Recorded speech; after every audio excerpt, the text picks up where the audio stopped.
Bismillahirrahmanirrahim. Assalamualaikum warahmatullahi wabarakatuh.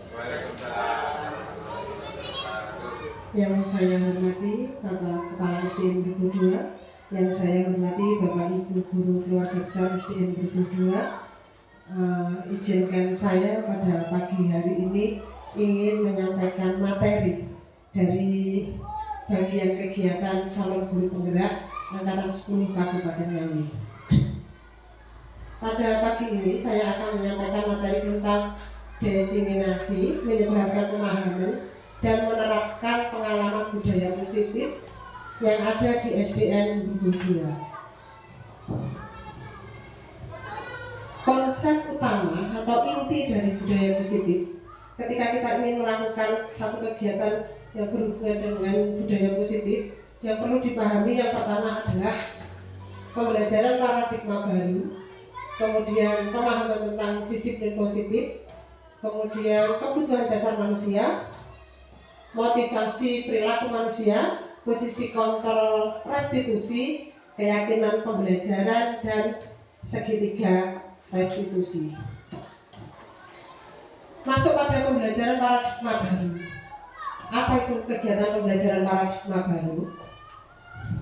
Nah, saat ini kita sedang masuk pada kurikulum merdeka, yaitu tentang profil pelajar Pancasila.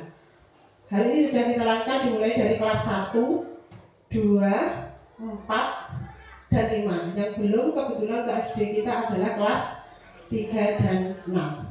Tentunya Bapak Ibu Guru tidak asing dengan lagu profil pelajar Pancasila.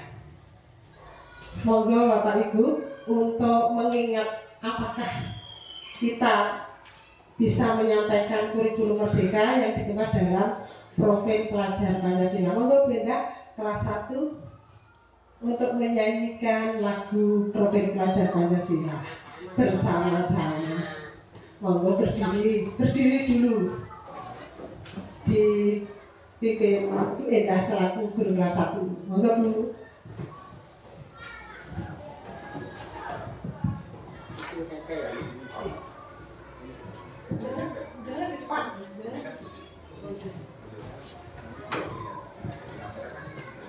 Menyanyi bersama-sama nih Bapak Ibu Guru. 1, 2, 3. Belajar Pancasila, beriman dan bertakwa pada Tuhan Yang Esa dan berakhlak mulia, berkebinekaan global, gotong royong mandiri, kreatif dan bernalar kritis. Sekali lagi untuk pengenalan guru kelas 6 dan guru kelas 3. Monggo sekali lagi. Belajar Pancasila, beriman dan bertakwa pada Tuhan Yang Esa dan berakhlak mulia, berkebinekaan global, gotong royong mandiri, kreatif dan bernalar kritis. Terima kasih Bu Endah. Tepuk tangan untuk keluarga besar SDN Brebes 2. Selanjutnya kita kemas dulu profil pelajar Pancasila dari setiap segmen yang ada di sini. Yang dimaksud dengan mandiri, menurut Bu Endah, kita pengennya siswa kita mandiri. Mandiri dalam hal apa? Oh, dijawab.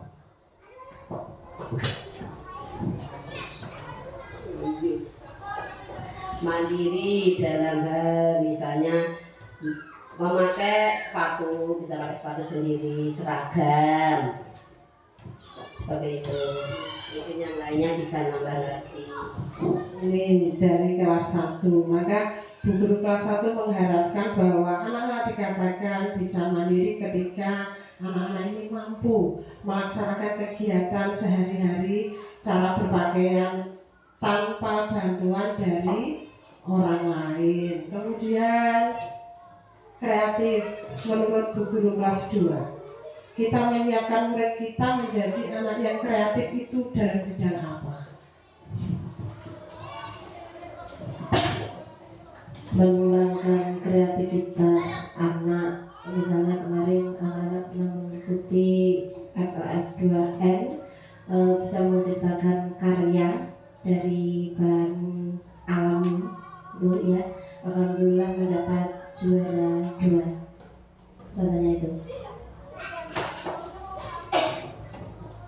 Ya, terima kasih. Alhamdulillah untuk SDN buku 2 dalam hal kreatif, anak-anak mampu menghasilkan karya dari ide sendiri, yaitu dengan memakai bahan di sekitar lingkungan sekolah kita.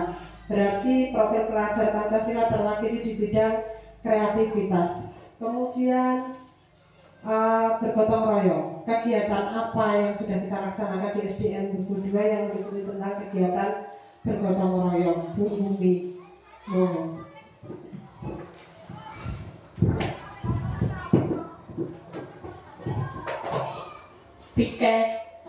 Piket kelas, membersihkan halaman lingkungan kelas, kerja bakti.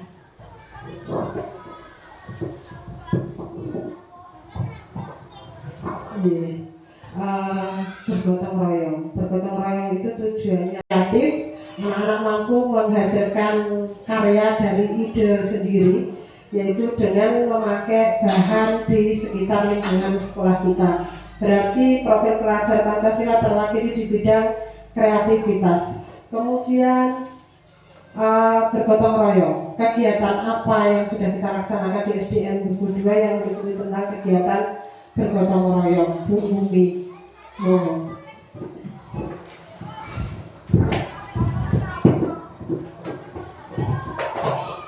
Piket kelas, membersihkan halaman lingkungan kelas, kerja bakti.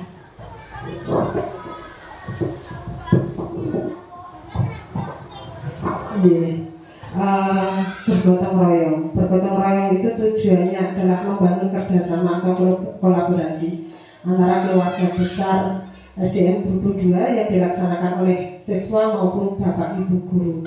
Kegiatan ini biasanya dilaksanakan setiap hari Jumat sebagai budaya Jumat bersih. Itu adalah kegiatan, contoh kegiatan bergotong royong di SDN buku 2. Selanjutnya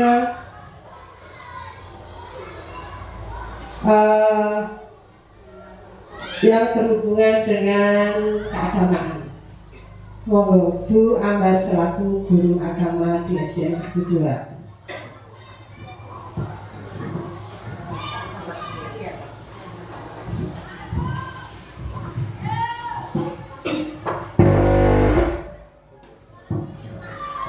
Tentang kegiatan keagamaan di SDN buku 2. Jadi kita mengarahkan siswa untuk pembiasaan pagi, yaitu menghafal Asmaul Husna, terus surat-surat pendek, serta sholat duha itu setiap hari. Bergilir untuk yang imamnya, terus menyiapkan tempatnya itu juga digilir. Terus apa lagi ya? Udah itu.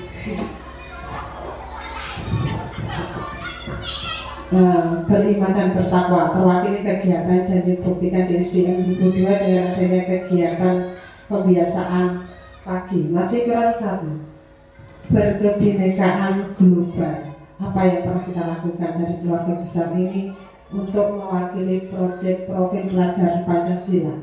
Bu Indah,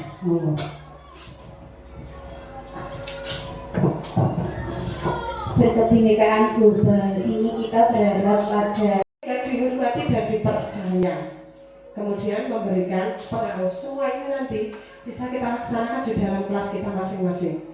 Yang keempat, kesenangan. Anak masih senang bermain. Berarti kita mengemas satu pembelajaran dengan permainan. Saya senang iseng, masih suka bercanda dan lucu. Yang terakhir adalah menikmati apa yang dilakukan. Terkadang bercandanya mereka itu belum bisa membedakan ini bercanda yang membahayakan atau ini bercanda yang positif. Maka kita paksaan di lingkungan sekolah seperti itu, J.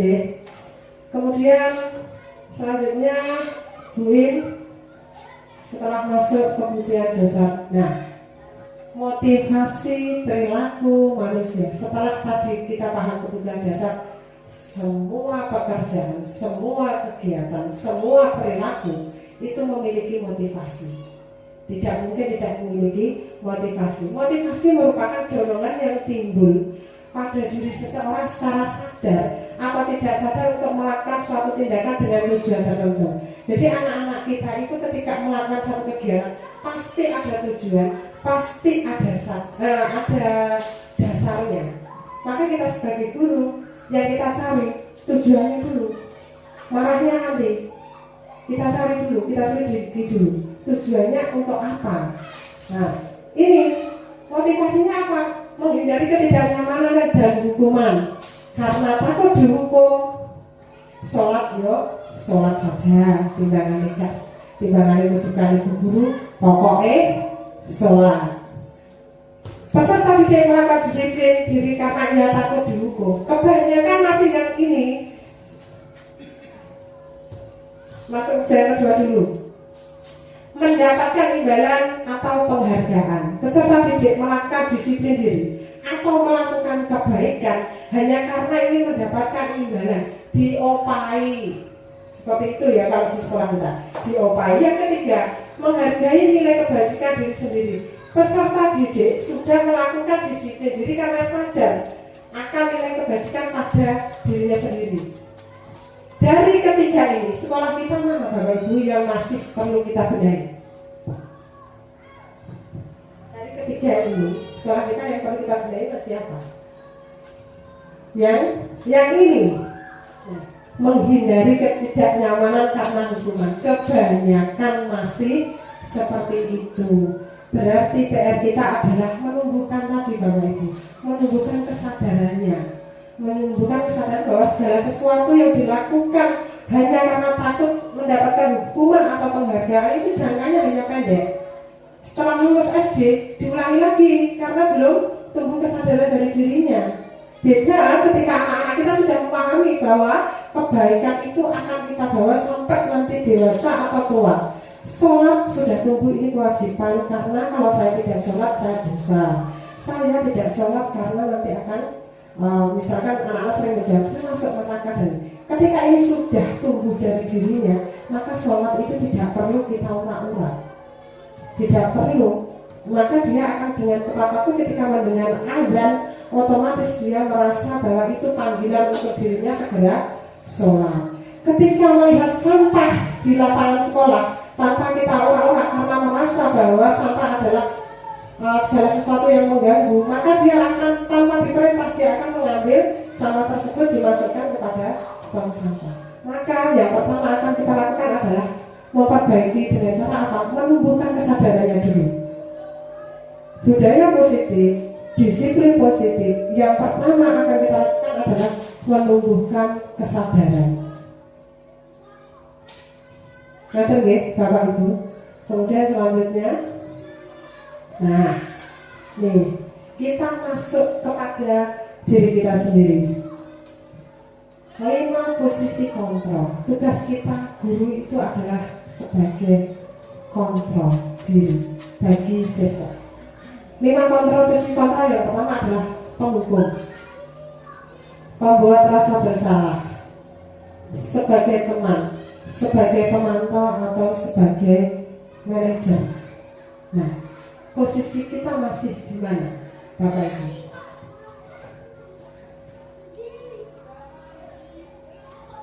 Nah, ini kejelasannya.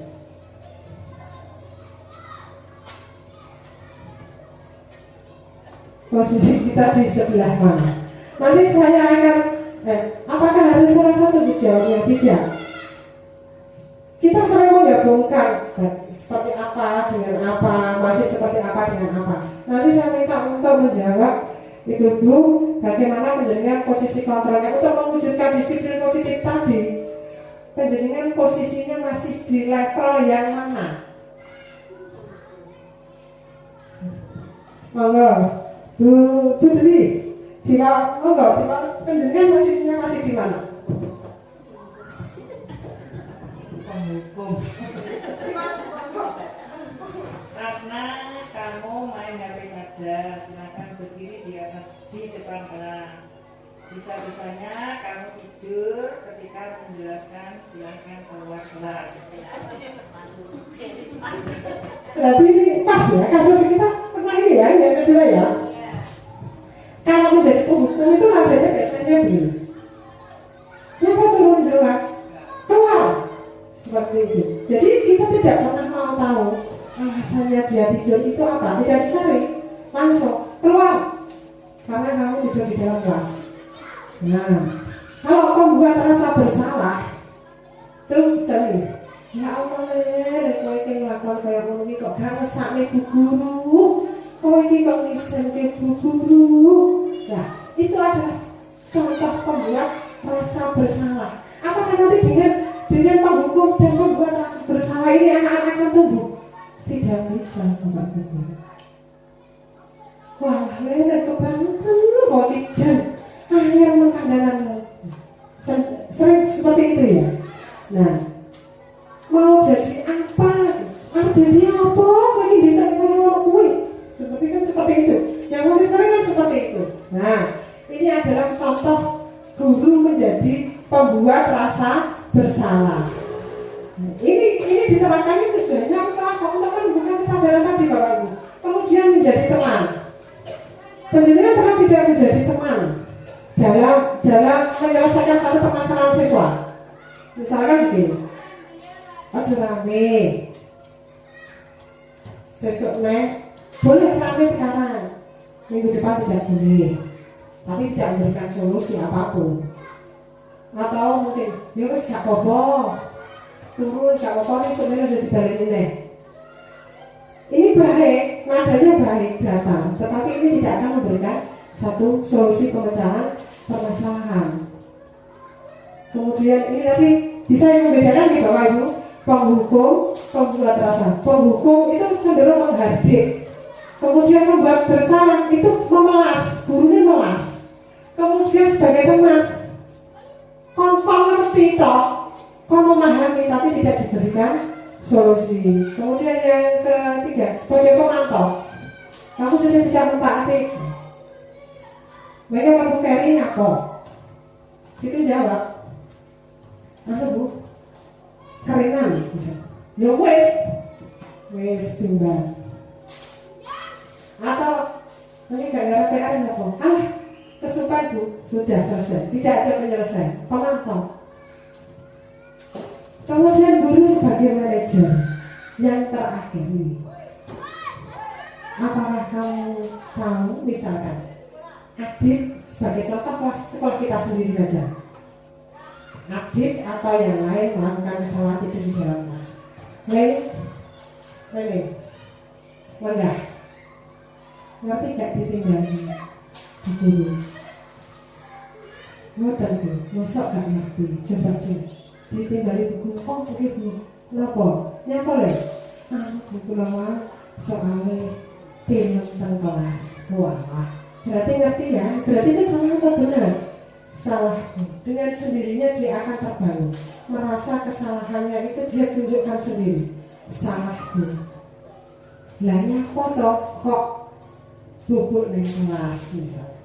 Maka anaknya kan jawab misalnya, Bu, kalau dari bulan lagi ngantos jangan terus pulang keringan, badanku terus pulang ngantuk. Wah, walaupun benar atau salah, maka dia akan menjawab salah. Nah kira-kira aku buat terusnya apa buat API? Maka anak akan menjawab, Bu, saya tidak akan mengulangi, akan saya perbaiki. Terus memang ya subuh, misalkan seperti itu. Mboten Bu, maka dia akan menjawab dengan kejujuran sendiri. Ini adalah tugas guru sebagai manajer. dari dari sekian penerapan kontrol, kita cenderung di yang mana Bapak Ibu? Digabungkan boleh. Apa serta-merta semuanya menjadi penghukum? Tidak. Terkadang kita juga menempatkan diri sebagai apa? Digabungkan bisa. Mau Bu untuk mewakili.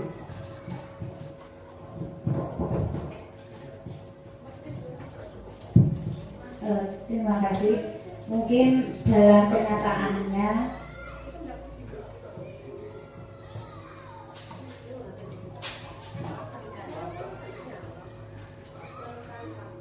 lanjut ya. Terima kasih. Mungkin dalam kenyataannya kita tidak bisa mungkin salah satu saja ya. Ada kalanya kita memposisikan diri kita sebagai penghukum.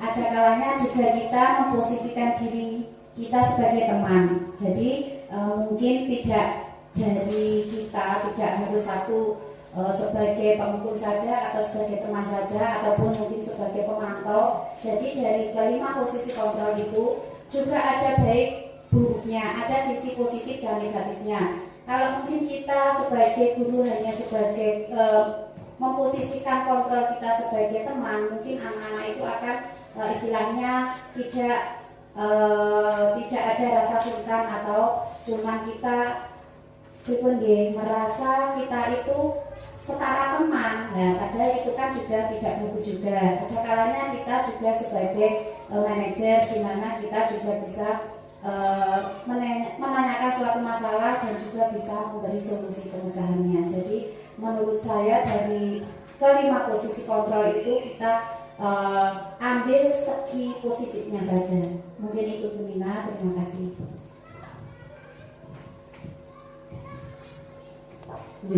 Terima kasih Bu In. Berarti dari kelima posisi kontrol, intinya kita harus paham dulu anak yang kita hadapi. Maka kira-kira anak yang kita hadapi ini nanti tepatnya kita sebagai pengontrol di bagian apa? Misalkan menyimak dari Bu In tadi, ketika karakternya anak sudah kita bangun dengan posisi kontrol sebagai pemantau, kemudian sebagai teman, kemudian manajer sudah kita kedepankan, yang terakhir tetap kita menggunakan penghukum untuk membentuk kedisiplinan. Seperti itu Bapak Ibu, sehingga dari 5 kontrol tadi itu tidak bisa kita laksanakan hanya satu, itu tidak bisa. Kita bisa menggabungkan beberapa posisi kontrol tadi untuk meningkatkan budaya positif di sekolah. Hal yang terkecil saja yang kita jalani menjadi kebiasaan pagi adalah sholat duha, kemudian membaca surat-surat pendek. Itu nanti kita memakai 5 posisi kontrol, kita pahami dulu kebutuhan siswa itu apa, kemudian posisi kontrol yang seperti apa yang kita terapkan untuk mereka anak-anak yang masih kurang disiplin. Seperti itu, Bapak Ibu. Penyampaian tentang materi dari diseminasi penerapan budaya positif di SDN Group 2. Itu berarti intinya adalah kita harus memahami kebutuhan dasar, kemudian kita menerapkan segitiga restitusi, kemudian kita harus paham betul tentang 5 posisi kontrol guru dan orang tua, sehingga dengan memahami ini maka budaya positif dapat terbangun.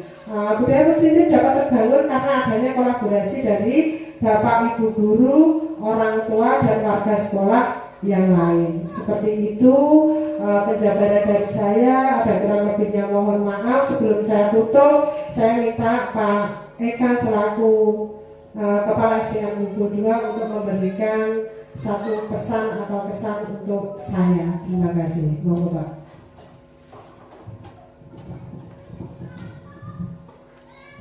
Bismillahirrahmanirrahim. Assalamualaikum warahmatullahi wabarakatuh.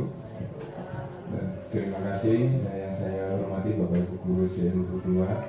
Terima kasih untuk Bu Nina, calon guru penggerak angkatan 10 yang telah memaparkan uraian sebegitu detailnya, dengan harapan apa yang dengan sampaikan nanti bisa diimbaskan kepada teman-teman semuanya. Setidaknya ini adalah informasi awal ataupun informasi pembuka untuk kita secara gamblang saja disampaikan. Apa yang disampaikan tadi sangat bermanfaat untuk keberlangsungan ataupun kemajuan daripada lembaga SDN 22 ini. Terus lagi Bapak Ibu sedikit tadi menyangkut tentang bagaimana menerapkan peran serta masyarakat atau kalau di agama itu ada namanya buku penghubung. Kalau dulu itu ada namanya buku penghubung. Jadi target anak-anak itu sudah sampai mana itu ada. Nah ini mohon nanti ditindaklanjuti khususnya nanti untuk pembiasaan anak-anak itu supaya lebih terpantau kan begitu. Ini mumpung menyinggung itu, jadi nanti saya harapkan ada kontrol kan tadi, sehingga bagaimana orang tua itu mengontrol kegiatan anak-anak yang melalui buku penghubung itu. Nanti dengan konsep seperti apa, capaian-capaiannya apa, sehingga nanti bisa dianalisis lalu dikonversi menjadi angka dan dimasukkan menjadi nilai pembiasaan kan seperti itu. Mungkin itu tambahan dari saya. Saya mengucapkan terima kasih dan ilmu ini sangat bermanfaat untuk kita semua. Saya akhiri wabillahi taufiq wal hidayah. Wassalamualaikum warahmatullahi wabarakatuh. Terima kasih pesan dari Bapak Kepala SDN 22. Demikian paparan dari saya. Ada kurang lebihnya mohon maaf. Marilah kita tutup kegiatan hari ini dengan bacaan hamdalah bersama-sama. Alhamdulillahirrahmanirrahim. Billahi taufiq wal hidayah. Wassalamualaikum warahmatullahi wabarakatuh.